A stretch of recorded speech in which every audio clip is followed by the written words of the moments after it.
So what are the best running headphones? In this video, I'm going to talk about the Aftershokz Aeropex, what I like and dislike about them, and if they're right for you. Let's get into it.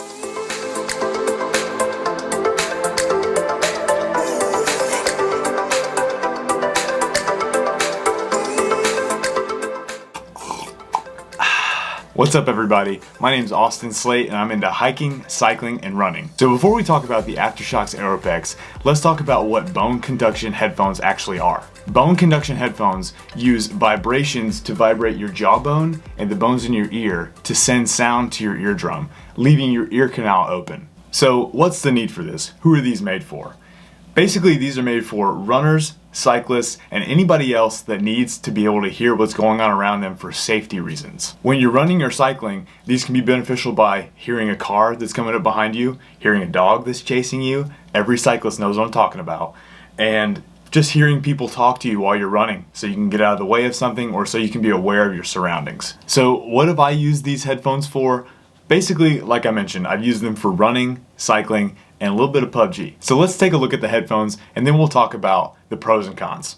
So as you can see, they don't actually have anything that goes in your ear, but it loops around the back and around the back of your head, just like this.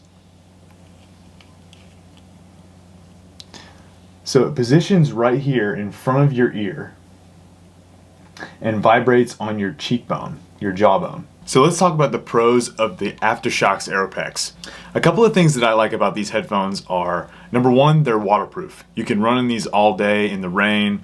I haven't swam in these and I don't think you're supposed to. There is a swimming version, but you can definitely get them wet. No problem there. Number two is the obvious. They keep your ears open and you're able to hear what's going on around you. I've had dogs chase me and cars come up behind me and I've been able to get out of the way every time because I can hear because my ears are open.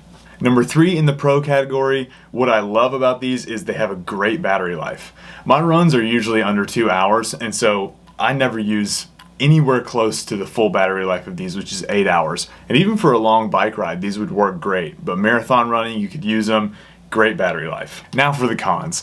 And the cons for these are a little bigger than I expected, but let's talk about them. Number one is the volume. When you turn the volume up really loud in these, let's say you're running in heavy traffic or you're riding and there's a lot of wind. Basically, if you turn these up too loud, the vibrations will be kind of unbearable. It kind of rattles your brain. But as long as you don't have them cranked up super loud, you shouldn't notice it too much and the vibrating sensation kind of goes away. Number two in the con category is also a big one. It's the sound. If you're somebody that loves having a good quality pair of headphones to listen to music with, these are not those headphones. These are kind of an in-between. These are so you can use them, you can talk on the phone, you can listen to music while you're running without compromising your safety. You are compromising the sound. That being said, they do give you a pair of earplugs to use when you're not running so that the sound can be contained in your ear and more isolated, you don't hear everything else.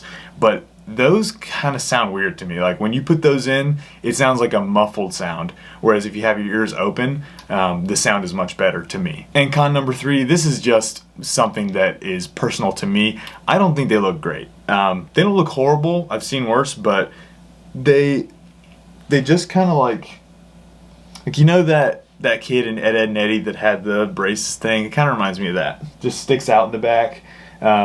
And you can't lay down. Like when I'm playing PUBG, I like to lay down and just be going to my gamer world, but you can't really do that with these. You have to sit up. So that's it for the pros and cons. What we're gonna do now is we're gonna go down to the tabletop and look at what's included with the package of these headphones.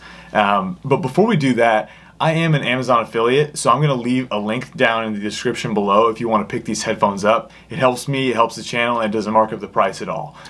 So I greatly appreciate it. Okay, so let's talk about what's included in the package. Obviously the headphones, which you can see the action button is right there.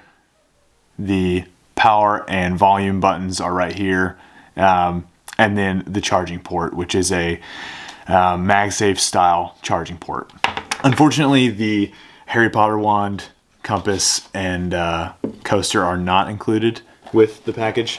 Next, you get this little carry bag that I never use. I use it to house the other contents of the package, which are 2 charging cords and those earplugs I mentioned. So all in all, the quality of this package seems really good. Like it seems very premium. The MagSafe charging, I like that because it's, you know, you can't like bend the charger or, you know, break it off inside of it like you can on phones and computers and stuff. But I love the quality of these headphones. I think there are some things that could be improved, especially with the sound quality and maybe the look. But as far as functionality and keeping you safe while you're running or cycling, I think these things are great. So that's my review of the Aftershokz Aeropex. I would definitely recommend these to a friend. I have greatly enjoyed them for outdoor activities in general, but you can also use them for things like if you're a mover, you can listen to music all day and still communicate with the client or your colleagues. If you like this kind of content, feel free to subscribe, like the video. Thanks for watching, and we'll see you next time.